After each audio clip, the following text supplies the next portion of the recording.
हम लोगों का ये मतलब करीब करीब साल भर से ही ये प्रयास था कि महेश भाई साहब का इस तरह से सम्मान करें। सम्मान क्या करें, हम लोग तो सम्मान के लायक नहीं है।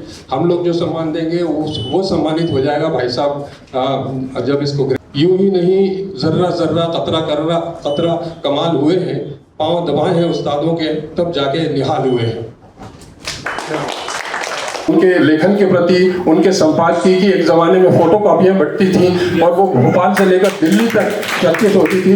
और मैं ये दावे से कहता हूँ कि हमारे महेश भाई साहब जब संपादकीय लिखते थे तो सरकारें हिल जाती थी। हम लोग उस पीढ़ी के हैं कि जो भाई साहब से हमने जो संस्कार ग्रहण किए हैं, आज भी हम लोग अपनी मजबूती से, पूरी प्रतिबद्धता से और कमिटमेंट के साथ, भाई साहब का हमेशा ये कहना रहा कि आप सरोकारी पत्रकारिता करें और सबके लिए, सबकी मदद के लिए आपके लेखन से कुछ हो सकता है तो ऐसी पत्रकारिता करें। और वही हमने करने की कोशिश की है और आज भी कर रहे हैं। आज आपके इतने शिष्य यहाँ मौजूद है भाई साहब, और बहुत खुशी है मुझे। और सबकी कॉपियों को दुरुस्त करवाना, सबको इस बात के लिए प्रेरित करना कि बेटा पढ़ो, भाषा पे ध्यान दो, अपना अच्छा करियर बनाओ। तुम्हारा लेखन ही तुम्हारा करियर होगा, यही तुम्हें नाम और यश देगा। और जितना सीख सकते हो, जितना अपने आप को मान सकते हो, तराश सकते हो, सबको प्रेरणा देते थे कि अपने आप को मांझो, तराशो, ताकि तुम बन सको, काबिल बन सको। और आज ये खुशी की बात है कि भाई साहब के आशीर्वाद से भाई साहब के सारे शिष्य आज अच्छे मुकाम पर हैं। आदरणीय श्री महेश श्रीवास्तव जी, वरिष्ठ पत्रकार एवं पूर्व संपादक दैनिक भास्कर। आदरणीय भाई साहब, हम सभी स्वयं को सौभाग्यशाली मानते हैं कि हमें आपका असीम स्नेह मिला। पत्रकारिता जैसे प्रतिष्ठित पेशे का ककेरा हमने आपसे ही सीखा। आपके मार्गदर्शन में ही हमें पत्रकारिता की प्रतिबद्धता का ज्ञान मिला। खबरों की समझ, विश्वसनीयता और खबरों के कंटेंट का महत्व आपने ही हमें समझाया। आपके सानिध्य में हमने भाषा के शिल्प और भाषाई सौंदर्य का ज्ञान प्राप्त किया। अपनी पत्रकारिता की यात्रा के हर पड़ाव में प्रत्यक्ष और अप्रत्यक्ष रूप में आपका सानिध्य हमें सदैव साहस देता रहा और सदा नेक राह पर चलने को प्रेरित करता रहा। इस यात्रा में हमें आपका असीम स्नेह दुलार तो मिला ही, कभी आप कठोर भी हुए और नाराज भी हुए। आपकी डांट फटकार ने हमें सुगम और सुंदर, ईमानदार पत्रकार बनाया है। ये आपके ही दिए ही संस्कार हैं कि जिससे हम पत्रकारिता में अपना कुछ स्थान बना पाए हैं। हम सभी हर कदम पर आपके कृतज्ञ हैं। अपने अभिभावक के रूप में हमेशा हमारा मार्गदर्शन किया। संपादक के रूप में आपकी शिक्षा के कारण आज हम सभी पत्रकारिता में किसी न किसी स्थान पर हैं। निश्चित ही ये आपसे मिला आशीर्वाद और शिक्षा का फल है। आप आज भी हमें निष्पक्ष और निर्भीक पत्रकारिता करने के लिए प्रेरित करते हैं। आपने हमें पत्रकारिता के पद से कभी गिरने नहीं दिया। ईमानदार रहने और सामाजिक सरोकार से नाता रखने की प्रेरणा भी दी। हमें आपसे ही मिला। हम जब भी किसी झंझावत में उलझे तब एक सारथी के रूप में आपका आशीर्वाद हमारे साथ बना रहा। एक गुरु के रूप में आपके स्नेह के प्रति कृतज्ञता ज्ञापित करने के लिए हमारे पास शब्द नहीं है। सांसारिक और कामकाजी उतार चढ़ाव से संघर्ष करने के आपसे मिले संस्कारों के कारण आपके सभी शिष्य आपके प्रति नतमस्तक हैं। हमें विश्वास है कि आगे भी आपकी अनुकंपा, आशीर्वाद और मार्गदर्शन मिलता रहेगा। हम सभी आपके स्वस्थ, निरोगी और दीर्घायु होने की कामना करते हैं। आपका आशीष हम पर सदैव बना रहे। हम आपके शिष्य हैं। उम्र का फिल्म मेकर है भाई साहब, ये कई शॉर्ट फिल्में बना चुका है और आज भी यहाँ पर ये पूरा काम संभाले हुए। परम सम्मानीय महेश भाई साहब, मुझे हमेशा ही इस बात का फख्र है कि मैं आपका शागिर्द हूँ। वो आप ही थे जिन्होंने मुझे दैनिक भास्कर में काम करने का अवसर दिया। पत्रकारिता का कटघरा मैंने आपसे ही सीखा। खबर लिखने का सलीका, खबर के पीछे की खबर और खबर की विश्वसनीयता से लेकर रिपोर्टिंग की तमाम बारीकियां मैंने आपसे ही सीखी। आप भाषाई शुद्धता पर बहुत जोर देते थे। किसी खबर को कैसे अहम बनाया जा सकता है, ये हुनर मैंने आपसे ही सीखा। मेरी कोताहियों पर आप नाराज हुए, वही अच्छा काम करने पर आपने मेरी पीठ भी थपथपाई। पत्रकारिता में मैं आज जिस मुकाम पर हूँ वो आपके आशीर्वाद का ही प्रतिफल है। आप सदा स्वस्थ रहें और दीर्घायु हो, यही कामना करता हूँ। आपका शागिर्द आरिफ मिर्जा। मेरे समस्त साथियों, और शिष्यों, आज मैं अभिभूत भी हूँ और धन्य भी हूँ। तुम सब लोगों के हृदय में जिस प्रकार भावना का सरोवर उछल रहा है, उन सब सरोवरों को मिला करके मेरे मन में भी भावुकता और भावना का एक समुद्र हिलोरे ले रहा है। और इसीलिए मैं बड़े असमंजस में था कि जब सबसे मिलूंगा तो मैं भावुक होकर के कुछ बोल पाऊंगा या नहीं बोल पाऊंगा। इसीलिए मैंने कुछ अपने शब्दों को, अपने बोलने की चीजों को बिंदुवार कुछ लिख लिया है। जब मनुष्य ज्यादा भावुक होता है तो वो बोल नहीं पाता है। मुझे एक कवि की दो पंक्तियां याद आ रही हैं। बड़ी मुश्किल है दिल पे दिल की कहानी लिखना, बड़ी मुश्किल है दिल पे दिल की कहानी लिखना, जैसे बहते हुए पानी पे हो पानी लिखना। जैसे बहते हुए पानी पे हो पानी लिखना। तो आज मुझे प्रेम के इस बहते हुए पानी पर अपने कुछ पानी की बात लिखना है, और इसीलिए मैं अत्यंत भावुक हो रहा हूँ। दरअसल आज जो मुझे अभी सुख प्राप्त हुआ है, जो आनंद प्राप्त हुआ है, मुझे जब माखनलाल चतुर्वेदी पत्रकारिता विश्वविद्यालय ने मानद डिलीट की उपाधि दी, या मुझे राष्ट्रीय पत्रकारिता गणेश शंकर विद्यार्थी पुरस्कार मिला, या जब मैं 75 वर्ष का हुआ और नागरिक अभिनंदन मेरा किया नगर निगम ने, या मुझे सरस्वती सम्मान दिया, उन सब में जो प्रसन्नता हुई थी उससे 1000 गुना प्रसन्नता और आनंद आज हुआ। आज मुझे ऐसा लग रहा है कि रविंद्र ने मुख्य भूमिका निभा करके प्रेम और अपनत्व की जो सरस्वती हम लोगों के बीच में से विलुप्त हो गई थी, आज उसको पुनः धरती पर उतार दिया। और भगीरथ तो केवल गंगा लाए जिसमें आदमी पवित्र होता है। रविंद्र और सब साथियों ने जो सरस्वती लाए हैं उसमें परमानंद प्राप्त होगा। और ऐसा लग रहा है कि मैं जैसे किसी टाइम मशीन में बैठ गया हूं, और आज मैं 81 का नहीं 51 का हो गया। समय जरूर निकल गया है, 30-32 साल हो गए, मगर मेरा कोई शिष्य ऐसा नहीं है जिसको मैंने आज तक पूरा प्रेम नहीं किया हो, या आज भी उसी अधिकार से मैं बात करता हूं। आज भी किसी से बात हो जाए तो मैं जो भी कह देता हूं वो मेरा हर शिष्य बहुत तन्मयता से, बहुत लगन से, बहुत प्रेम से उस काम को करने के लिए तत्पर रहता है। उतना ही अधिकार मैं आज भी उन सब पे समझता हूँ। आज एक और बड़ी बात हुई है मेरे हृदय की, और वो ये हुई है कि मेरे हृदय में एक मलाल था कि यार मैं इतना डांटता था सब बच्चों को, थप्पी खूब लगाता था, तो इनमें से कहीं ये लोग ये तो नहीं सोचते थे कि बड़ा कठोर आदमी था कि जिसने हमें इतना मारा पीटा। संयोग देखिए कि अभी 2 मई को मेरे पुराने, बहुत पुराने शिष्य जो हैं, शेखर सुमन,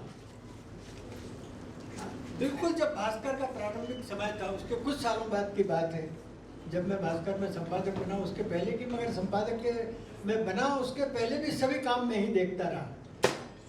क्योंकि जब गोवर्धन दास मेहता जी थे तो वो अपनी धुन में रहा करते थे, व्यवहार जी का भी उतना वो इंटरेस्ट कम रहा करता था किसी तरह, तो सब कुछ मुझे ही संभालना पड़ता था। और तब शेखर सुमन 2 मई को मेरे पास आया, मैंने पहचाना भी नहीं, हालांकि वो लंबा तन का आदमी था। उसने मेरे पैर पड़े और घर पे कहा कि भाई साहब, आपके डांट और आपके धपने मुझे बहुत प्रगति दी। मैंने कहा क्या हुआ था? कह रहा यहाँ से निकल के मैं गया, हिंदुस्तान टाइम्स जैसे अखबार में मैंने उसके 2 एडिशन उत्तर प्रदेश के निकालने में सफलता प्राप्त की। उसके बाद जब मैं दैनिक जागरण ग्रुप में आ गया तो चंडीगढ़ और सबके एडिशंस निकालने में और लोकसभा तथा राज्यसभा का कुछ होता है अपना डिजिटल काम, वो भी मैं आज भी कर रहा हूँ और इतना मैं सफल हुआ तो केवल आपकी डांट और आपके। आज भी अलीम बज़्मी जब घर पे आता है तो वो यही कहता है, कभी ऋषि आ जाएगा या रविंद्र आ जाएगा, यही कहता है। जब मैं कहता हूँ ठीक है सब बेटे बात हो गई तुम अब जा सकते हो, भाई साहब एक धप तो और मार दी। और ये जो मैंने धप मारा है, मुझे उस जमाने में ऐसा नहीं है कि कुछ लोग कठोर नहीं कहते थे। हमारे मित्र नवभारत के एडिटर थे ध्यान सिंह तोमर राजा, वो मुझसे अक्सर कहा करते थे कि तुम बहुत कठोर हो, तुम्हारा व्यवहार यार तुम्हारे साथियों से अच्छा नहीं है। और इतना ही नहीं, मेरे घर में भी मैं बहुत कठोरता बरतता था बच्चों को सिखाने पढ़ाने के लिए। तो हमारे एक परम मित्र रहे दुबे जी, उनकी बच्चियां कहती थी भाई साहब आप बहुत कठोर हैं, आप तो 18वीं शताब्दी के लगते हैं। जब राजा साहब मुझे बहुत सुनाते थे तो मुझे एक किस्सा याद आ गया, बिल्कुल पर्सनल किस्सा है। राजा साहब से पहले त्रिभुवन यादव वहाँ पे संपादक थे और सब लोग जानते हैं राजेंद्र नूतन बहुत ही अक्खड़ प्रकार के बहुत बढ़िया पत्रकार थे। राजेंद्र नूतन की और त्रिभुवन यादव की कुछ पटती नहीं थी, तो राजेंद्र नूतन तो बहुत ही तेज आदमी थे। उन्होंने घर पे एक अपना नौकर रखा, उस नौकर का नाम रखा त्रिभुवन। और अक्सर वहां बैठ करके, क्यों बेटे त्रिभुवन तू नालायक है इतना कि कुछ काम नहीं करता है, त्रिभुवन यादव के सामने बैठ करके वो सुनाया करते थे। तो मैंने राजा साहब से कहा कि साहब मेरे यहाँ सब कुछ होता है मगर मेरा कोई छात्र इस प्रकार से त्रिभुवन नाम याद रख के किसी को डांटता है। तो मुझे ये रहा और मुझे आज जो है सब में बड़ी प्रसन्नता ये हो रही है कि मेरे मन का ये मलाल जो छोटा सा कहीं था वो निकल गया। कि कुछ लोग ऐसे भी होंगे जो सोचते होंगे कि मैंने धप मारे, मैंने बहुत डांटा और इसलिए मैंने उनके साथ बहुत बुरा किया। मगर मैं गर्व के साथ कह सकता हूं कि चाहे मेरे स्टूडेंट्स पत्रकारिता के रहे हों, व्यावसायिक पत्रकारिता में चाहे वो विफल हो जाएं, मगर वास्तविक पत्रकारिता में उनमें से कोई विफल नहीं हो सकता। इसी कठोरता के कारण आज मेरी तीनों बच्चियां जो हैं बहुत श्रेष्ठ स्थानों पर हैं और बहुत सफलता उन्होंने जीवन में प्राप्त की। तो मुझे आज लग रहा है कि मेरी कठोरता जो प्रेम से भरी हुई थी वो सफल हो गई। मैं अपनी सफलता का अगर श्रेय किसी को दूंगा तो मैं अपने स्टूडेंट्स को। वास्तव में ये एक संयोग था और ईश्वर की कृपा थी कि मेरे पास जितने भी बच्चे आए सब बहुत प्रतिभाशाली थे। फर्क ये था कि जैसे पत्थर में मूर्ति होती है किंतु वो पत्थर के भीतर होती है। बीज होता है उसमें पूरा वृक्ष होता है, किंतु जब तक उसको निखारा नहीं जाए, जब तक उसको अंकुरित नहीं किया जाए वो वृक्ष नहीं बन पाता है। मैंने केवल यह किया कि पत्थर में से मूर्ति को बाहर निकाल दिया और बीज में से वृक्ष को निकाल कर बाहर कर दिया। मैंने सर्वाधिक जो महत्व दिया वो हर व्यक्ति की अपनी अपनी प्रतिभा के अनुरूप काम करने की जो क्षमता थी उसको महत्व दिया। ये राजू मोटा बैठा हुआ है, मैं कार्टन में गया होशंगाबाद, इसने फोटो खींची और तत्काल मुझे दे दी। मैंने कहा तुम तो यार बड़े काम के आदमी हो, कोई इसका पहले परिचय नहीं था, कुछ नहीं था। मैंने कहा कि तुम ऐसा करना कि कल आना और अपना एक फोटो लेकर के आ जाएगा। ये फोटो लेकर के आया। मैंने कहा इतने प्रतिभाशाली व्यक्ति को तत्काल बना देना चाहिए और मैंने इसको फोटो संवाददाता होशंगाबाद का बना दिया। रविंद्र जब मेरे पास आया पत्रकारिता में उतना नहीं था, आरसी शाहू के साथ आया था।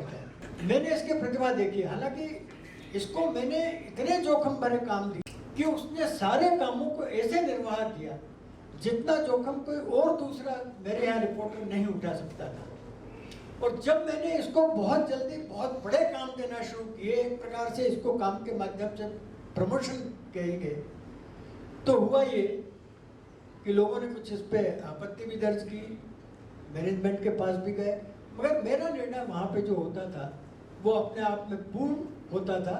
और रविंद्र जो है आज भी इतना हो गया है, ये कई अखबारों का संपादक रहा है और इसका प्रेम तो इतना रहा है, प्रेम सभी का रहा है, चाहे बदमी हो, कभी कोई भी काम बता देता हूँ, कभी भी कर देता हूँ। रविंद्र का ये हाल रहा है कि जब कोरोना के दिन थे और तो मुझे वो इंजेक्शन प्रारंभ के लगने थे, लग गए किसी प्रकार से। हमारे विजय वर्गीय जी बहुत परिचित थे तो उनको फ़ोन कर दिया, गाड़ी भेज दिया। तीसरा लगना था मुझे अपना booster dose. By the way इसका फ़ोन आ गया मेरे पास, इसी ने पूछा कि आपने बूस्टर डोज लगवा लिया कि नहीं। मैंने कहा नहीं यार अभी नहीं लगवाया, मैं देखता हूँ कि प्रबंध होता है। ये अपनी गाड़ी से आया, मुझे ले गया और जहाँ ये कौन सा मोहल्ला जिसमें रहते हो, प्रोफेसर कॉलोनी, उस डॉक्टर से बात करके आया। संयोग ये था कि वो डॉक्टर भी मुझे जानता था, मुझे कमरे में बिठा दिया। हम दोनों में से किसी को हिलने की ज़रूरत नहीं पड़ी। ये वहीं पे नर्स को लाया, इंजेक्शन लगवाया, सारे कागजात लिए और मुझे छोड़ करके गया। अभी अभी मेरी गाड़ी का मेरे ड्राइवर ने एक्सीडेंट कर दिया। आप देखिए रविंद्र को हमने कहा, रविंद्र ने मुझे कहीं जाने आने नहीं दिया, खुद गया, सारी व्यवस्थाएं की और यहाँ तक कि वो पुलिस का जो कागज होता है जिसपे मालिक को लिख करके देना होता है, वो खुद थाने से ले आया कि ना भाई साहब मैं तो कभी जिंदगी में थाने गया भी नहीं, और वो लेकर के आ गया मुझसे लिखवा करके और वहाँ दे करके, और दूसरे दिन हमारी गाड़ी छूट गई। इसको अभी अभी पत्रकारिता में, खोजी पत्रकारिता का पुरस्कार मिला। ये सब में पहले मेरे पास आया, मेरे चरण स्पर्श किए, वो पुरस्कार मुझे बताया और उसके साथ साथ एक काम और किया, वहाँ से थैली मिली हुई थी जिसमें मीठा और नमकीन था। मीठा मीठा ममता ने रख लिया, नमकीन नमकीन मुझे भिजवा दिया, क्योंकि इसे मालूम था कि हम दोनों जो हैं वो शुगर के पेशेंट हैं। जहाँ तक प्रतिभा का सवाल है, मैं इतना ध्यान रखता था। आज पता नहीं वो आई है कि नहीं आई है, इंदिरा, मुझे पता नहीं है। ये इंदिरा नई लड़की आई थी, हिंदी में इसने एमए किया था और मैंने देखा कि ये बच्ची जो है इसकी हिंदी बहुत अच्छी है। और इसको जब हमने संपादकीय पृष्ठ पे लगाया तो मेरे कार्यकारी संपादक ने कहा, मैं जब इसको संपादकीय लिख के दे देता था और उससे इंदिरा से कहता था, देखो भाई वर्तनी की कोई गलती हो, मैं एक बार लिखता हूँ, पढ़ता नहीं हूँ दूसरी बार, और अगर मान लो ऐसा हो कि कोई वाक्य रचना की गलती हो तो तुम सुधार देना। मेरे कार्यकारी संपादक मेरे पास आया, भाई साहब ये तो बड़ी गलत बात है। मैंने कहा क्या हो गया? ये नई लड़की आई है और इसको आप कहते तो आपके लिखे हुए में सुधार कर देना। मैंने कहा देख भाई, कोई व्यक्ति जीवन में पूर्ण नहीं होता है। जिसके पास जो गुण है, जो योग्यता है, उसका सम्मान करके ही आदमी बड़ा होता है और मैं वही करता हूँ। जहाँ तक इस बात का सवाल है कि हमारे संबंध कैसे रहे, मैंने कभी भी, और ये सब जानते हैं, कभी भी अपने साथ काम करने वालों को कभी ये नहीं समझा कि ये मेरे कोई असिस्टेंट है, ये सब मेरे छोटे भाई हैं। और मैंने अभी शकरगाय बैठा हुआ, आज तो ये बहुत बड़ा कवि बन गया है आधुनिक कविता का। मैं जब विदेश जाता था और रिपोर्टिंग करता था, मैं इसको फोन करके कहता था कि तुम्हारा अवकाश हो चाहे रात को 2 बज जाए, तुम यहीं बैठोगे, क्योंकि इसकी हिंदी और जो मैं बोलता था या वहाँ से लिखता था विदेशों से, ये सर्वाधिक अच्छी तरह से लिख लेता है। इसको डांट के मैं बिठाता था कि तुझे वीकली ऑफ कभी मिल जाएगा, क्योंकि शकरगाय इतना वो था तो वो लिखता था तो वो करता है। भोपाल के बारे में हमारे बच में तो वहाँ का कीड़ा है, कीड़ा शब्द कहना जरा गड़बड़ है मगर इसको पूरी तरह जानने वाला था। भोपाल के बारे में जब कोई बात होती थी, मैं बचपन को कहता था कहीं से आना चाहिए, कैसे आना चाहिए, और तुम ही करोगे इसको। और धार्मिक उत्सव वगैरह के बारे में राजेश चंचल आया नहीं, उसको मैंने लगा रखा था कि तुम इस उत्सव के बारे में ज़्यादा जानते हो तो तुम ये सब करो। और अब जैसे कि मैंने किया, शीले बैठा हुआ है कार्टूनिस्ट। सब में पहले जब ये मेरे पास आया सीहोर से, मैंने कुछ कार्टून बनवाने का कहा। 2-4 दिन बाद ही एक कोई नेताजी थे जो उनकी कुर्सी छूट गई थी, इसी प्रकार से उनके साथ कोई मैंने दल बदल टाइप कुछ काम हो गया था। क्या हो गया? चरण सिंह जी थे। सरकार की रीति है। मैंने कहा तुम कार्टून बना के लाओ। इसने एक कार्टून बनाया, चरण सिंह कुर्सी पे बैठे हुए हैं और नीचे से हथौड़ी लेके कोई दूसरा इंदिरा गांधी थी तलवार लेके, और इंदिरा गांधी ने वो तलवार यूं उठाई और वो उछल गए ऊपर। मैंने कहा यार ये थोड़ा सा कार्टून जरा खतरनाक तो लगता है, मगर मैंने कहा छपेगा चलो। उसके बाद तो हमारे शीले की जो जय जयकार शुरू हुई तो उसकी कोई सीमा नहीं रही। आप ही का बहुत बढ़िया। मैंने रिस्क लेने में कभी कोई कमी नहीं की किसी भी प्रकार से, और मैंने सबको अपने अंग के रूप में माना। मेरा हर साथी, मेरा हर शिष्य, कोई मेरा हाथ था, कोई मेरा पैर था, मेरी इंद्रियां थी, मेरे आंख थे, मेरे कान थे, और जितनी उनकी मुझे चिंता रखना चाहिए, जितनी मैं अपने शरीर की रखता हूँ उतनी उनकी रखती। रेवा शंकर का तो किसका अभी आपको सुनाया ही नहीं। ये हमारा रेवा शंकर भी अब तो ये 72 साल की उम्र में बूढ़ा लगने लगा, इससे ज्यादा जवान तो मैं लग रहा हूँ। ये भी जरा अपना लिखने पढ़ने में उठा पटक करने में दादा आदमी थे। तो वहाँ कोई एक अपना परिवहन का काम करने वाला था, बस ऑपरेटर था, वो ठेकेदार। इसने आइए आइए आनंद भाई, आओ आनंद आओ, तुम आ गए तो और आनंद आ गया। आइए आइए आनंद आ जाओ। आओ आओ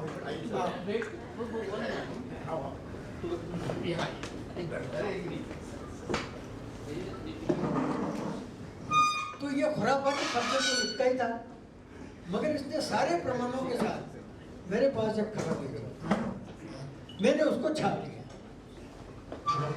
दूसरे दिन मुझे समाचार मिला कि इस पे हमला हो गया है, और वो जो बस ऑपरेटर था इसने कहीं इस पे आक्रमण किया और इसको घायल कर दिया। मुझे इतना क्रोध आया। मोतीलाल वोरा जी से मेरे संबंध बहुत अच्छे थे, क्योंकि वो किस जमाने के रिपोर्टर थे, आने की उम्र में मुझसे बड़े थे, किंतु ये उनकी महानता थी कि वो मुझे बहुत सम्मान करते थे मेरे लेखन के कारण। मैं जब भी उनसे मुख्यमंत्री निवास में मिलने के लिए गया, कभी उन्होंने मुझे जहाँ सब लोग बैठते हैं वहाँ नहीं बिठाया। उनके पीछे के कमरे में एक दरवाजा था, वो मुझे पीछे बिठा देते थे और वहाँ आकर के सब बात करते थे। ये अरुण पटेल यहाँ बैठे हुए हैं। जब वो गवर्नर बन गए और एक बार मिलने के लिए आए, यहाँ आए, राजभवन में ठहरे हुए थे पटेल साहब और उमेश जी। मैंने कहा यार मैं तो कहाँ भीड़ भाड़ में जाता नहीं, मुझे वोरा जी से मिलना है तो मिलवा दो। दोनों को लेकर के, ये दोनों मुझको लेकर के वहाँ गए। बाहर बहुत भीड़ थी, अंदर जो उनका ड्रेसिंग रूम होता है उसमें उन्होंने हमसे कहा कि आप बैठ जाइए। ड्रेसिंग रूम में एक केवल कुर्सी थी, बाकी उनकी अटैचियाँ वगैरह रखी थी। किसी व्यक्ति की महानता का मैं आपको उदाहरण दे रहा हूँ। हम अंदर चले गए, जैसे तैसे निपटा के वोरा जी अंदर आए उस कमरे में। मैं कुर्सी से उठा, वो तब मुख्यमंत्री रह चुके थे, गवर्नर थे। उन्होंने हाथ पकड़ के मुझे फिर कुर्सी पे बिठा दिया और स्वयं एक अटैची पे बैठ करके मुझसे बात की। तो ऐसे भी जो कहानियां हो गए हैं। तो जब मैंने उनको फोन किया, मैंने कहा साहब ये तो बहुत गड़बड़ हो गया, और ऐसा नहीं महेश जी आप बिल्कुल चिंता मत कीजिए। दूसरे दिन तो आईजी, डीआईजी और सारी यहाँ की फोर्स वहाँ पहुँच गई। इसको बुलाया गया, हमीदिया में एडमिट करवाया गया। मोतीलाल वोरा स्वयं इसको देखने के लिए गए, और जब इससे पूछा कि तुम क्या चाहते, सारी चिकित्सा फ्री हो गई। क्या चाहते हो? साहब मुझे जान का खतरा, रिवॉल्वर लाइसेंस चाहिए। तो कलम वाले को रिवॉल्वर लाइसेंस भी कभी नहीं। तो मैंने जब भी ऐसे कोई अवसर आया है, जब भी कोई ऐसी बात आई है, वो सब किया है। प्रशांत मेरा परम शिक्षी था, लिखने पढ़ने में उसकी तुलना बहुत कम थी। यानी एक वो ऐसा शिष्य था, बाकी तो सबको तो मैं डांटता ही रहता था। मैं उससे कहता था तुम पढ़ो। यहाँ पे पुस्तक मेला लगता था, मैं उसको बताता था कि तुम मैथमेटिक्स के स्टूडेंट रहे हो, भाषा अच्छी करना है तो उसको पढ़ो। वो किताबें खरीद के लाता था, और एक मास्टर की तरह मैं उससे किताबों पे प्रश्न पूछता था कि तुमने पढ़ी कि नहीं, और वो हमेशा सफल हुआ। खबरें लाने में वो भी कम नहीं था। जैसा हमारा रविंद्र था, या जैसे हमारे विनोद थे या और थे, ऐसी खबरें लेकर के आते थे, कोई सीमा नहीं। एक बार वो खबर ले आया, और खबर ये थी, और सारे प्रमाणों के साथ लाया। खबर ये थी कि मध्य प्रदेश विधानसभा में अध्यक्ष ने एक चतुर्थ श्रेणी के कर्मचारी को प्रमोट करते करते धीरे धीरे आगे बढ़ाया और उसके बाद दिग्विजय सिंह से कह करके उन्होंने इसको एक जिला शिक्षा अधिकारी, जिला अधिकारी बना दिया। पूरे उसके पास प्रमाण थे कि किस प्रकार ये हुआ। और विधानसभा अध्यक्ष थे हमारे तिवारी जी, जो रीवा के सफेद शेर कहा जा सकते हैं, श्रीनिवास तिवारी। मैंने उस पर बहुत सोचा। मैंने कहा प्रशांत, ये खबर तो बहुत बढ़िया है, मगर इससे मुश्किलें भी बाद में आएंगी। मैंने कहा मैं सब मुश्किलें देखूंगा। मैंने फ्रंट पेज पे विधानसभा अध्यक्ष द्वारा वो करके एक चतुर्थ श्रेणी कर्मचारी को बना दिया। दूसरे दिन हंगामा होना ही था। कुछ लोग विधानसभा के सेक्रेटरी वगैरह रमेश जी के पास भी आए, यहाँ भी आए। रमेश जी ने मुझसे बात की। मैंने कहा 100% ठीक खबर है, इसको छपना ही चाहिए था। अरे यार वो वहाँ पे अध्यक्ष वो हो रहा है। मैंने कहा होने दीजिए, उनका काम है वो होना। दूसरे दिन मैंने एक संपादकीय लिखा ताकि मेरा प्रशांत पूरी तरह सुरक्षित रहे। उस संपादकीय में मैंने खूब धोया उनको और मैंने उसमें, उन्होंने कहा कि यह आपको विधानसभा की मानहानि का मुकदमा चलेगा। मैंने कहा मानहानि का मुकदमा केवल और केवल संसद में हो रही कार्यवाही पे चल सकता है, किसी प्रशासनिक कार्य पे नहीं चल सकता है। उन्होंने नोटिस भी भिजवाया और वापस भी ले लिया मुझे। किसी भी रूप में झुके नहीं। ये मुझे आज उसकी याद आती है तो बड़ा दुख होता है। वो बहुत होनहार लड़का था और वो बाद में ईटीवी में चला गया। बहुत दुर्भाग्यपूर्ण रहा कि वहाँ उसका एक इंसिडेंट हो गया और मैंने ईटीवी में पहुँचने के बाद तक वो मुझे रात को फ़ोन करता था कभी कभी और ऐसे बोलता था, भाई साहब एक बात पूछ लूँ। मैंने कहा पूछ यार, क्या पूछना। भाई साहब अब मैं यहाँ, मुझे ये बता दो आप, ये 4-5 खबरें हैं, इनमें टॉप की कौन सी ले लूँगी। यानी उसका इतना प्रेम था और जब भी वो आता था भोपाल, वो मेरे पास अवश्य आता था। तो मेरे सब स्टूडेंट्स इस प्रकार के रहे। और जहाँ तक केयर करने की सवाल थी, सिद्धार्थ खरे बाद में नवभारत में चला गया था। उसके पिताजी लेक्चरर थे। उसको कहीं से एक शौक लग गया कि वो अपने ड्रग्स लेने लगा। आप कल्पना कर सकते हैं मुझे क्या लेना देना था। मैंने उसकी कई बार ऑफिस में पिटाई कर दी इस बात को लेकर के। उसके पिताजी ने कहा आप ही पिता तुल्य इसको सुधारिए। राजेश चंचल को मैंने लगाया कि इसकी निगरानी रखो और कभी अगर ये ड्रग्स लेता हुआ पाया जाए तो मेरे पास लेकर गया। और उसकी मैंने वाकई में पिटाई की। मैंने वास्तव तुम लोगों को तो जो थप मारे हैं वो तो मैंने प्रेम से ही मारे और धीरे मारे। कौन इस बात की? मेरे को जोर से भी मारा है कई बार। जिनको ज्यादा जोर से लगा वो ज्यादा दिख रहे हैं।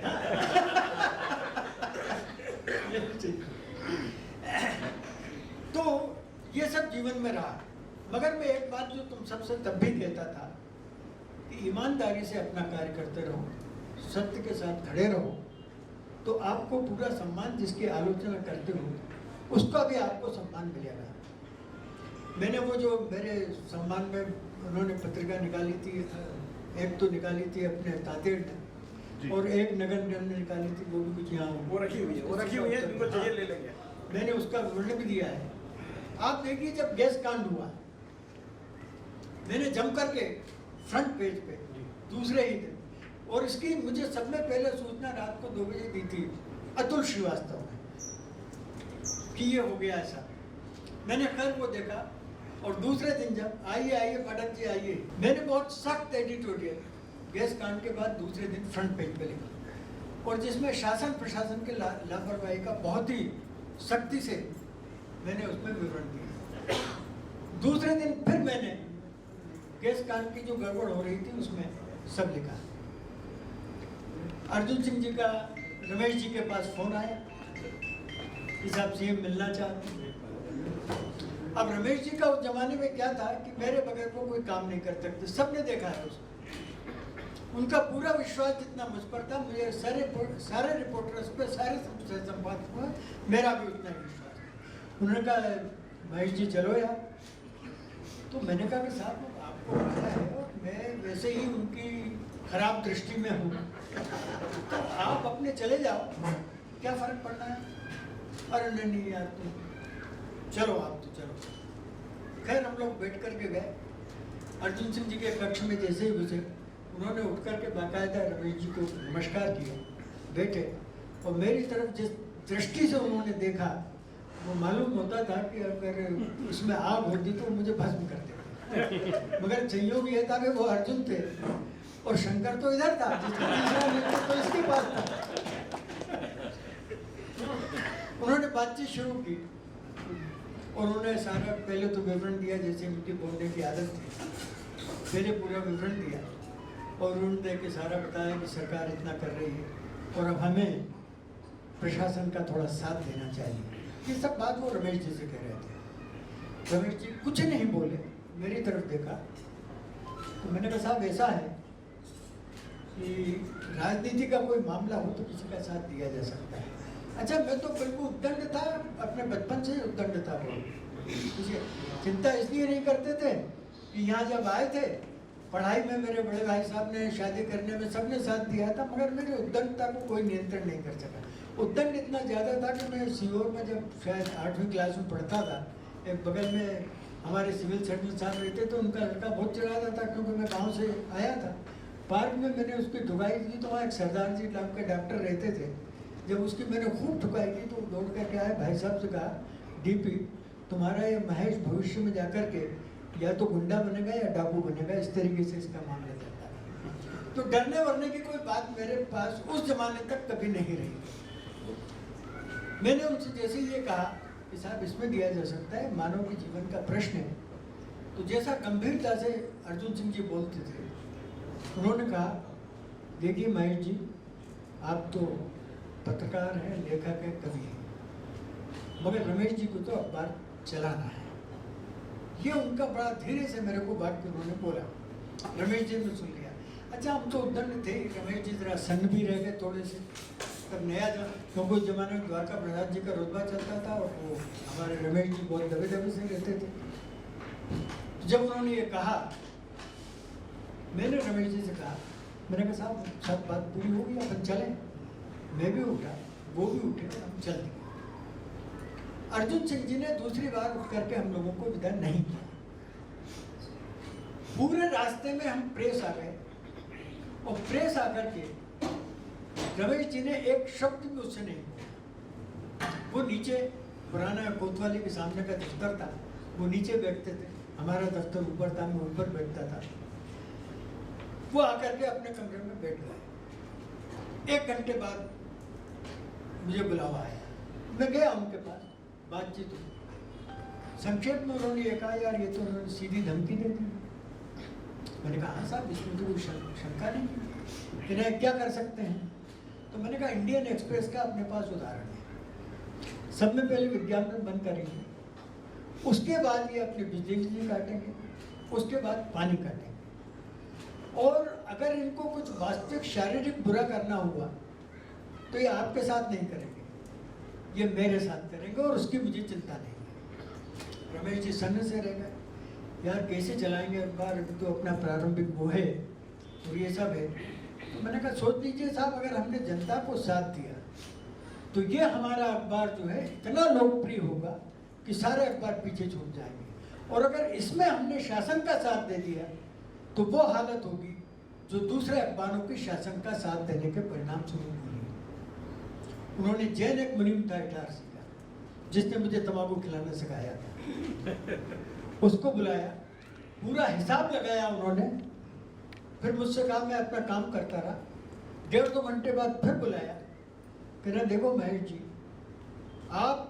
मैं बिल्कुल आप पे सब चीज छोड़े हुए हूँ, अपन 6 महीने तक तो अगर ये विज्ञापन बंद कर देते हैं तो भी अपन अखबार चला लेंगे, बाकी कोई कठिनाई आ रही है, मगर 6 महीने के बाद अखबार बंद हो जाएगा तो जिम्मेदारी आप पे होगी। मैंने कहा साहब अगर हमने यही रवैया रखा तो आप समझिए कि 6 महीने तो बात दूसरी है, 1 महीने के भीतर ये सब ठीक हो जाएंगे और सब आपका ठीक करने लगेंगे। खैर साहब हमने बहुत वो सब शुरू कर दिया। हालत ये हुई थी उन दिनों, अब कैलाश गौड़ आए नहीं हैं, उन्होंने एक लेख भी लिखा है इसमें कि जब ये ऑपरेशन फेथ करने वाले थे। वरदराजन आए हुए थे यहाँ पर सारे गैस कांड करने के लिए। 16 फरवरी। हाँ, उनकी प्रेस कॉन्फ्रेंस वगैरह हो गई थी और वरदराजन ने ये कहा था अपनी प्रेस कॉन्फ्रेंस में कि अगर इस समय यूनियन कार्बाइड के गैस सिलेंडर फट भी जाएंगे तो हमने इतना कास्टिक सोडा रख रखा है कि अगर ये फट भी जाएंगे तो हम उसको गिरा करके ये मुश्किल से 25-30 फीट से ज़्यादा गैस नहीं जा पाएगी। और उसके बाद हमारे अर्जुन सिंह जी कर रहे थे ऑपरेशन फेथ, जिसमें पूरे पुराने भोपाल को निकाल करके नए भोपाल में लाना था, शिफ्ट करना था और बड़े वो हेलीकॉप्टर चला करके पानी डालना था, दुनिया भर की बातें करना था। तो मैं ऊपर बैठा हुआ था, ऊपर मेरा कक्ष था और मैं इसकी पोल खोलने के लिए एक एडिटोरियल लिख रहा था फ्रंट पेज के। अब क्या था कि सामने कोतवाली थी, वहाँ से समाचार देने के बहाने और इस प्रकार से सिविल ड्रेस में लोग आते रहते थे। उनको अर्जुन सिंह जी को ये इन्फॉर्मेशन मिल गई कि मैं फिर फ्रंट पेज पे कुछ लिख रहा हूँ और वो बहुत ही इसी ऑपरेशन फेथ को लेकर के लिख रहा हूँ। रमेश जी मेरी टेबल पे सामने ही बैठे हुए थे, प्राय वो मेरे पास आकर के बैठ जाया करें। उस जमाने में हमारे पास फोन एक सॉकेट में लगा हुआ होता था, इधर से उधर दूसरे फोन को लाए, एक ही फोन होता था, वो उधर से उठा के इधर, इधर से उठा के उधर सॉकेट में लगा दिया जाता था। कैलाश गौड़ मेरे पास आए, उन्होंने अपने लेख में भी लिखा है कि ना साहब वो सीएम बात करना चाहते हैं। तो मैंने कहा भैया क्यों बात करना चाहते हैं? तो कहना साहब ये तो पता नहीं, वो कह रहे हैं कि महेश जी से बात करना है। खैर उनको पता नहीं हुआ, कह रहे महेश जी मेरे सामने बैठे हैं। उन्होंने ला करके सॉकेट में फोन लगाया, मैंने बात की। उन्होंने बड़े ही जैसा उनका ढंग था बात करने का, देखिए महेश जी ये बड़ा दुखद घटना हो गई है और स्थिति ये है कि इसमें हमें वहाँ ले जाना पड़ रहा है। मुझे यह मालूम हुआ है कि आप कोई आज विशेष टिप्पणी लिखने वाले हैं। आप जानते हैं कि लोकहित की दृष्टि से रखते हुए आप एक बहुत जिम्मेदार संपादक हैं। लोकहित को दृष्टि से रखते हुए अगर आज आप ये नहीं लिखेंगे तो ये आपका लोक के प्रति और शासन के प्रति उपकार होगा। मैंने कहा ठीक है साहब, मैं विचार कर लेता हूँ। रमेश जी ने पूछा क्या कह रहे हो? मैंने उनको बताया साहब। तो कहने क्या करना चाहते हो आप? तो मैंने कहा साहब ऐसा है कि आप स्टेट का हेड है, वो अगर ये बात कह रहा है और एक संपादक की जिम्मेदारी जो हो रही वो बता रहा है तो मैं आज तो नहीं लिखूंगा। खैर वो हो गया। उन्होंने कहा था कि मैं या मेरा कोई आदमी आपको सारी स्थितियों की जानकारी दे देगा। खैर दूसरे दिन से ना तो अर्जुन सिंह जी से मेरी बात हो गई थी और अपने सुदीप बैनर्जी डायरेक्टर थे, प्राय वो कविता के बारे में मुझे फ़ोन किया करते थे, मगर उसके बाद मैंने इतनी बार उनसे बात करना चाहा, फ़ोन करना चाहा, 2 दिन निकल गए और उसके बाद तीसरे दिन मैंने कस कर के ये सब वरदराजन ने जो कहा था और ये कहा था और कैसा हमारे पुराने भोपाल के नागरिकों के साथ अन्याय और अत्याचार किया गया है, वो सब मैंने लिखे। इतने मैंने उनकी आलोचना की। मगर मैं उस आलोचना के बावजूद मैं आपसे ये कहता हूँ कि अर्जुन सिंह जी के मन में मेरे प्रति कभी कटु भावना नहीं रही। और वो क्यों मैं कहता हूँ, उदाहरण बताता हूँ आपको। जब ये मुख्यमंत्री के बाद एकदम राज्यपाल बना दिए गए, पहले दिन मैंने फ्रंट पेज पे लिखा, हे अर्जुन, हर मनुष्य अपने कर्मों का फल भोगेगा। जिसमें मैंने, चूंकि राजीव गांधी ने क्यों इनको यहाँ से एकदम राज्यपाल बनाया, वो पॉलिटिकल मैंने डिस्कशन उसमें किया था। दूसरे दिन ये शाम को जाने वाले थे, मैंने लिखा, कल का दूल्हा आज का ससुर। खैर जो भी रहा हो, ये जरूर हुआ कि इनके किसी चमचे ने मुझे फ़ोन किया। आपको साहस पे रखना चाहिए अगर आप पत्रकार हैं। बहुत से फ़ोन आते थे, साहब आपने तो आज कलम तोड़ दी, ये किया। कोई मेरे पास फ़ोन आया इनके चमचे का, उसने कहा महेश जी आज तो आपने बहुत अच्छा लिखा है, आपने कलम तोड़ दी। तो मैं जैसा स्वाभाविक होता है मैंने कहा धन्यवाद। कह रहे कल हम तुम्हारी गर्दन तोड़ेंगे तब क्या होगा? तो मैंने कहा उसके लिए आपको पहले से धन्यवाद, क्योंकि फिर बाद में मैं धन्यवाद दे नहीं पाऊंगा। अरे बड़ा बेशर्म आदमी है कहते हुए उन्होंने फ़ोन रख दिया। उन दिनों हमारा अंग्रेजी अखबार निकला था, नेशनल में, और राजन साहब उसके संपादक हुए थे। शाम को उन्होंने 4 संपादकों को, पत्रकारों को बुलाया चाय पीने के लिए विदाई के लिए, उसमें मेरा भी नाम था। मैंने सोचा मुझे नहीं जाना चाहिए, मैं नहीं गया। राजन साहब उसमें गए थे। रात को करीब 8:30 बजा होगा, राजन साहब ऊपर आए, तब ऊपर मेरा कक्ष था नए भवन में। ओ Mahesh ji, congratulation, congress, you are the greatest journalist, greatest journalist. अरे मैंने कहा साहब हुआ क्या, बैठिए तो। और you are very great, very great. वो हिंदी जगह टूटी फूटी बोलते थे। वो बैठ गए सामने। मैंने कहा अपन चाय वाय पीते हैं, बताइए तो क्या आप इतने प्रशंसा क्यों कर रहे हैं। उन्होंने जो किस्सा सुनाया उसको सुनकर के मैं अभिभूत हो गया। चाय पार्टी हो गई थी अर्जुन सिंह जी की। जब वो निकलने लगे तो अब नाम लेना मैं नहीं चाहता, यहाँ तब पीटीआई के प्रमुख थे जो उनके बहुत ही खासुल खास थे। अब जो भी थे, जो भी थे, शर्मा जी थे, सबको पता है। सबको पता। तो राजन साहब ने मुझे बताया कि जब वो उठ गए वहां पे, तो चूंकि वो भी था उसमें, तो निकलते हुए उन्होंने उसने कहा अर्जुन सिंह जी से कि दाऊ देखा, आज वो महेश ने फिर लिख दिया है। अर्जुन सिंह जी रुके और उनका देव शर्मा, उसको अब नाम ही निकल गया मुझे। उन्होंने कहा देव अनिल, उनका पहला नाम लेते थे। इस मध्य प्रदेश में एक पत्रकार है जिसने मुझसे आज तक कुछ नहीं मांगा है। जब राजन साहब ने सुनाया तो मैं गदगद हो गया। और फिर आप देखिए कि ये तो मेरा वो था। आप कल्पना कर सकते हैं कि मैंने उनके विरुद्ध इतने, उनकी नीतियों के विरुद्ध इतने एडिटोरियल लिखे। जब वो अपनी आत्मकथा लिख रहे थे तो मेरे पास उनका फोन आता है, चलो महेश जी आपने क्या क्या मेरी घटनाओं के बारे में क्या सोचा और देखा है, अगर मुझे आप नोट भेज देंगे तो मेरी आत्मकथा के लिए बहुत अच्छी बात रहेगी। मैंने कहा साहब देखिए मैं तो सब भूल भाल गया हूँ, मेरी टिप्पणियों की किताब छपी है वो मैं आपको भिजवा दूंगा। मैंने वो रजिस्टर्ड पोस्ट से उनको भिजवा दी। उन्होंने कितना लिया कितना नहीं मुझे नहीं मालूम था। एक रोज विजय दत्त श्रीधर जी जो सप्र संग्रहालय चलाते हैं, उन्होंने मुझे किया कि साहब मैंने महेश जी ऐसा उदाहरण नहीं देखा। अर्जुन सिंह जी के यहाँ से उनके संग्रह के लिए जो किताब आई उसमें मेरी किल्पन भी है विशेष टिप्पणियों की, और कहना कि उस पर अर्जुन सिंह जी ने टैग लगा रखे थे कि कौन कौन से संपादकीय में मैंने उनके लिए क्या लिखा है।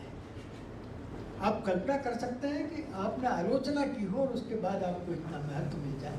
तो मैं कहता हूं कि आप अगर निस्वार्थ भाव से सिद्धांतों के आधार पर अगर किसी की आलोचना करते हैं तो वो आपसे कभी नाराज नहीं होता। वोरा जी को तो मैंने आपको बताया, पटवा जी जैसा चीफ मिनिस्टर, इन्होंने क्या है कि सैकड़ों मैंने हजारों में एक दिन ट्रांसफर कर दिए। मेरे को ये बड़ा बुरा लगा। एक शासकीय कर्मचारी, मैंने प्रथम पृष्ठ पर लिखा श्रीमान कर्मचारी फुटबॉल नहीं होते हैं, और देखिए उस एडिटोरियल के बाद पटवा जी ने सारे ट्रांसफर रुकवा दिए और जो जरूरी होना था वही किया। और उसके बाद उनका मेरे पास फोन आया कि महेश जी ने आपने लिखा तो बहुत सख्त था मगर सही बात थी, मैंने इस प्रकार से रुकवा दिया। तो जब आप किसी सिद्धांत को लेकर के, किसी आदर्श को लेकर के कोई बात करते हैं तो आपको कभी भी सम्मान से समझौता नहीं करना होता है। कोई आपका असम्मान नहीं करेगा, किंतु यदि आप कुछ और स्वार्थों से अपना काम करते हैं तो निश्चित है आपको सम्मान तो कम से नहीं मिल पाएगा। मैंने चाहे पैसा कमाया हो या नहीं कमाया हो, मगर जो प्रेम आज मैं देखता हूं कि मेरे अगर शिष्य इतना प्रेम दे रहे हैं, वो प्रेम, वो श्रद्धा किसी प्रकार की कुबेर के खजाने से भी नहीं कमाई जा सकती। अब देखिए मैं आपको बताता हूँ, कई लोगों के साथ, मेरे शिष्यों के साथ दिक्कत आती होगी, कई आरोप भी लग जाते होंगे। आप कल्पना कर सकते हैं, मैंने हालांकि जिस पद पे मैं था, हर चीफ मिनिस्टर चाहता था कि मैं शासकीय क्वार्टर ले लूं। दिग्विजय सिंह जी ने तो यहाँ तक कहा था, जब मैंने अपनी बेटियों की शादी रामनगर में सड़क पे टेंट लगा के की थी, अरे महेश जी, और 3 बार वो आए थे, तब उन्हीं का शासन था, अरे महेश जी यहाँ कहाँ है आप, तो उधर शासन, आप क्वार्टर क्यों नहीं ले लेते हैं। ताकि उधर से शादी ब्याह करें, बच्चों का अच्छा रहेगा, माहौल अच्छा रहेगा। तो मैंने कहा साहब अब मैं क्या, मेरी तीसरी बेटी की शादी थी, मैं सलाहकार संपादक हो गया। और कहना अब तो आप सलाहकार संपादक हुए हैं और आप पे कोई आरोप भी नहीं लगाया कि आपने मकान लेकर कोई पक्षपात किया होगा। तो मजाक तो उनसे चलती ही थी। तो मैंने कहा दिग्विजय सिंह जी ये बताइए कि मैं अब संपादक नहीं रहा और सलाहकार संपादक हो गया, तो आप मुझ पर ये टांट कर रहे हैं या वास्तव में वो बात कर रहे हैं? अरे महेश जी आप कैसी बात करते हैं, मैं कल ऑर्डर कर देता हूँ आपका और आप तो उधर जाइए कि छत्तीसगढ़ बन रहा है, बना है और काफ़ी मकान खाली है यहाँ पे, आप तो कल आ जाइए। उसी प्रकार हंसते हुए मैंने उनसे कहा, मैंने कहा दिग्विजय सिंह जी आप कल तो आप मुझे ऑर्डर करके मकान देंगे। और मैंने कहा मैंने कई पत्रकारों के बारे में सुना है कि आपका जो एक संस्थान है जो संपदा संचालनालय है वो नोटिस बार बार दे देता है। एक हफ्ते बाद मेरे पास नोटिस आएगा कि आपके आवंटन में ये गड़बड़ हो गई है। मैं दौड़ा आपके पास आऊँगा, मुख्यमंत्री जी ये देखिए आपने आवंटित किया था और मुझे एक नोटिस आ गया। आप कहेंगे महेश जी इस मध्य प्रदेश में आपको कौन नोटिस दे सकता है? और उसका मतलब ये हुआ कि अभी मैं सलाहकार संपादक हूँ, मगर विशेष टिप्पणी तो लिखता ही नहीं, तो उसका मतलब क्या होगा ये मैं समझता हूँ। वो इतने हंसे कि इसकी कोई सीमा नहीं थी। तो आप अगर उस प्रकार से रहते हैं आप, मगर मैंने जीवन में, मेरी पत्नी चूंकि लेक्चरर थी, उसके नाम जो एक क्वार्टर था पुराने भोपाल में कोर्ट के पीछे, मैं उस क्वार्टर में जीवन भर रहता रहा। मगर मजाक देखिए कि उन दिनों एक खूब खबर छप रही थी और टीवी चैनलों पे आती थी कि सरकार से उपकृत कितने पत्रकार हैं जिन्होंने मकान ले रखे। कई लोगों का नाम छपा, कई लोगों का उसमें मकान के फोटो भी छपे और उसमें एक मेरे मकान का भी फोटो छपा था जिसमें लिखा हुआ था कि ये महेश श्रीवास्तव बड़े संपादक बनते हैं, इन्होंने भी सरकार का ये आवाज से मकान ले रखा है, जबकि वो मेरी पत्नी के नाम पे था। ये शिकायतें होंगी या खैर, और बाद में उसने मुझसे क्षमा भी मांग ली।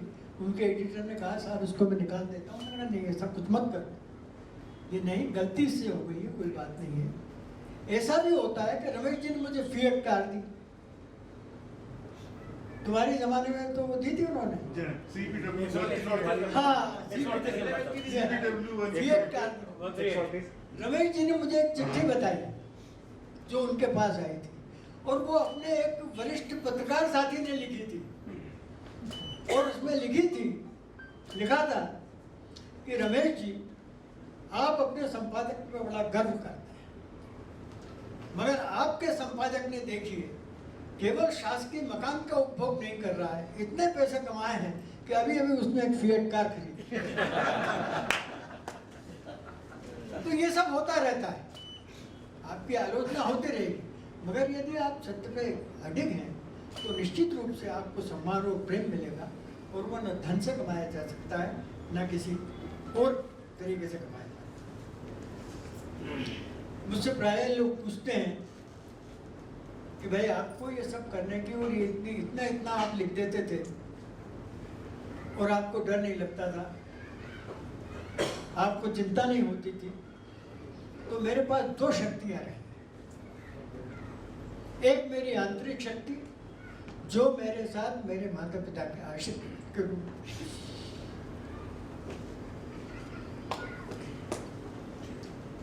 मेरी आंतरिक शक्ति मेरे माता पिता के आशीर्वाद के रूप में रही, और बाह्य शक्ति चूंकि मेरी पत्नी लेक्चरर थी, मैं इसलिए नहीं डरता था कि रोटी पाने का इंतजाम हो जाएगा, मेरी बाहरी शक्ति मेरी पत्नी। एक और उदाहरण देना चाहता हूँ, पत्रकार होकर के भी अहंकार नहीं करना चाहिए। आज कोई भी जाता है मैं पत्रकार हूँ और अपना वो दिखाना, और अब जब से नया मीडिया आया है, सोशल मीडिया, तब से तो बहुत से पत्रकार रुतबा दिखाने के लिए चले जाते हैं। भगवान स्वरूप श्रीवास्तव को आप लोग में से अधिकांश लोग जानते हैं, वो मेरे थोड़े से वरिष्ठ भी थे, वैसे वकील थे, कुछ दिनों भास्कर में भी उन्होंने काम किया था। जब मैं गैस कांड के बाद बहुत सी टिप्पणियां लिखा करता था, एक रोज शाम को उनका फोन आया, मैं प्रेस में ही था, यार महेश जी हम आपको मान गए। मैंने कहा साहब क्या हो गया? देखो जिस अर्जुन सिंह के मारे उन्होंने एक ऐसी भाषा का प्रयोग किया था, अच्छे अच्छे पत्रकारों की होती है।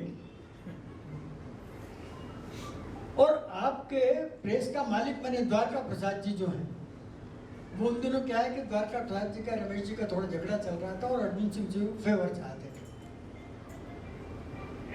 द्वारका प्रसाद जी अर्जुन सिंह की आलोचना नहीं चाहते हैं और उसके बाद तुम लिखे जा रहे हो, तो इतना साहसी और इतना महत्वपूर्ण तो मैंने कोई दूसरा संपादक देखा नहीं। उस वक्त मुझे थोड़ा अहंकार आ गया।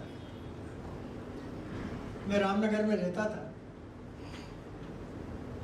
जैसे वो भाड़ में अपने चना डाल दो या फूली बन जाती है, फूल करके जो हो जाती है, मैं वैसा ही फूला फूला अपने घर पहुंचा। घर पहुंच के मैंने भोजन किया। रामनगर का जो मकान था उसमें पीछे भी एक लॉन था और प्रायः मैं वहाँ जाके या तो बैठ जाता था, या पलंग डाल रखा था उस पर लेट जाता था और आकाश में तारे देखा करता था। जब मैं ये सब कर रहा था, फूला फूला हुआ था और तारे देख रहा था, तो मुझे आकाशगंगा दिखी। आकाशगंगा को देख करके सब में पहले तो मुझे एक मैथोलॉजी का जो मेरी माता जी सुनाया करती थी किस्सा, कि एरावत को घसीट करके भीम लाया था, इसलिए ये आकाशगंगा बन गई थी। एक क्षण के बाद मुझे दूसरी बातें याद आई जो हमारे वैज्ञानिकों ने शोध की थी, कि इस पूरे ब्रह्मांड में ऐसी अरबों आकाशगंगाएं हैं। उन अरबों आकाशगंगाओं में से हमारी एक छोटी सी आकाशगंगा है, और इस छोटी सी आकाशगंगा में जो अरबों तारे हैं, उनमें से एक छोटा सा तारा हमारा सूर्य है। उस छोटे से तारे की इतने ग्रह जो हैं चक्कर लगा रहे हैं, उनमें से एक पृथ्वी है। और उस एक पृथ्वी में इतना बड़ा विश्व जो है हमारा, उसमें से एक छोटा सा हिंदुस्तान है।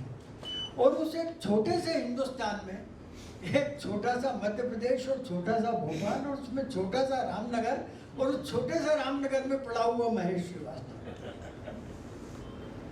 तो किस बात का अहंकार करता है इस ब्रह्मांड में? मैं फौरन उठा, उठ करके मैं अपने मंदिर में गया और भगवान से एक प्रार्थना मैंने की कि हे प्रभु, आज जो मुझे अहंकार आया है वैसा अहंकार कभी मत देना, और प्रभु की ऐसी कृपा रही कि आज तक मुझे अहंकार नाम की चीज है। तो मैं अपने लोगों से यही कहना चाहता हूँ कि आप कुछ भी हो जाए, अहंकार कभी अपने भीतर नहीं आए। अब कुछ बाद में अपने शिष्यों से कुछ बात भी कहना चाहिए। अभी हमारी 5 तारीख को बुद्ध पूर्णिमा थी।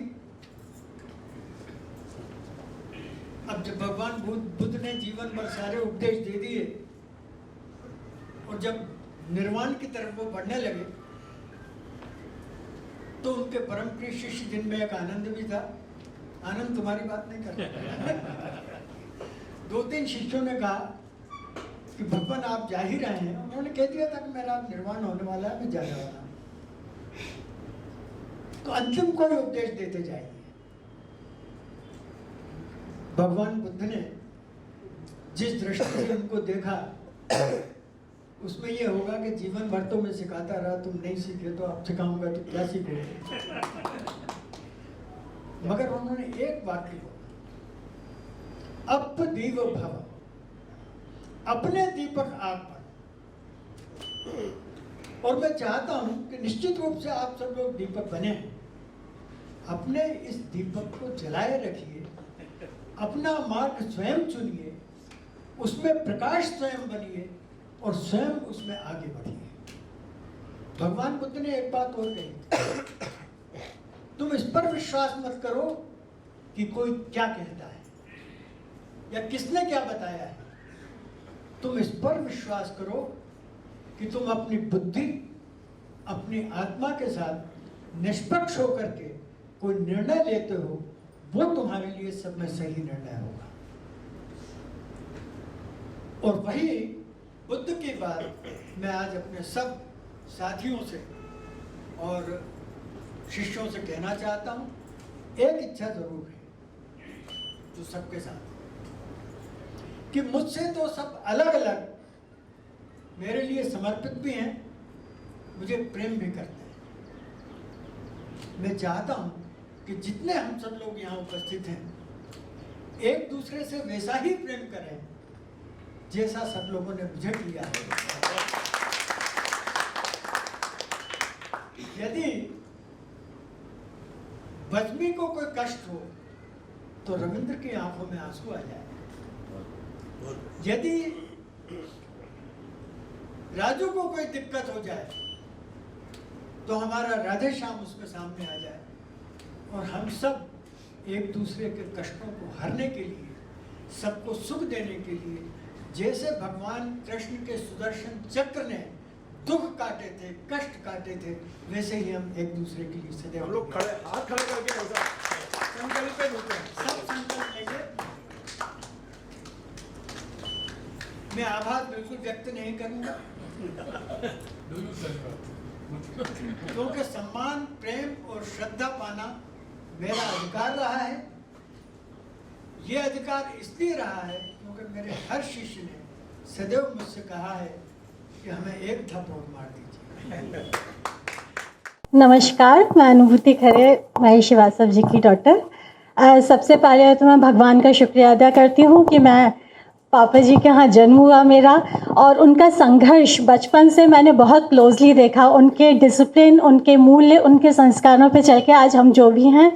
और साथ में मैं सबका धन्यवाद दूंगी, आप लोगों ने जो उद्बोधन दिए दिल गदगद हो गया। और सबका धन्यवाद कि हम लोग को भी आमंत्रित किया और ये सौभाग्य प्राप्त हुआ कि हम इस आयोजन में सम्मिलित हुए। Thank you. पुत्र तुल्य महेश श्रीवास्तव और आप सब पत्रकारगण जिन्होंने आज ये इतना भावमय, इतना सुंदर, इतना अपनत्व भरा, स्नेह भरा जो कार्यक्रम आयोजित किया है, उसके लिए तो आप सबको बहुत बहुत धन्यवाद। लेकिन मैं तो एक दो सिर्फ बात कहना चाहता हूँ। पहली तो ये कि पत्रकारगण कितना झूठ बोलते हैं। ये महेश झूठ बोल रहा है कि इसको इतना भाव वाले, इतनी खुशी है। जितनी मुझे खुशी आज ये कार्यक्रम देख करके उसकी किसी को नहीं। कई दिनों से मैं जो सपना देख रहा था, आज वो सपना मेरा पूरा हुआ। मैं 27 दिसंबर को भाई साहब का जन्मदिन मनाने, जब मुझे पता चला कि आज 80 के हुए हैं, तो मैं गया 56 भोग मिठाई ली और मैं भाई साहब के घर गया। मैंने बिल्कुल दंडवत होकर प्रणाम किया था और जब मैं उठा था तो मेरे मन में यह संकल्प था कि मैं इस तरह का कार्यक्रम करूंगा। उस दिन ये मन में संकल्प लेके आया, आपको नहीं बताया था। बाद में आरिफ भाई से बात की, अलीम भाई से बात की और आज वाकई बहुत अच्छा ये आयोजन हुआ है। जहां भी हम अटकते हैं, आज भी हम भाई साहब के पास पहुंचते हैं। अटके भटकों को राह दिखाने वाले हमारे गुरु आज हमारे बीच है। हमें सौभाग्य हमारा कि हम महेश श्रीवास्तव जी के काल में पत्रकार बने। ये युग है ये। आने वाली पीढ़ी, हो सकता है मेरे बच्चे और बच्चों के बच्चे मुझसे इस बात पर गर्व करेंगे कि हमारे दादाजी ने महेश जी के साथ में और उनके तरफ काम किया।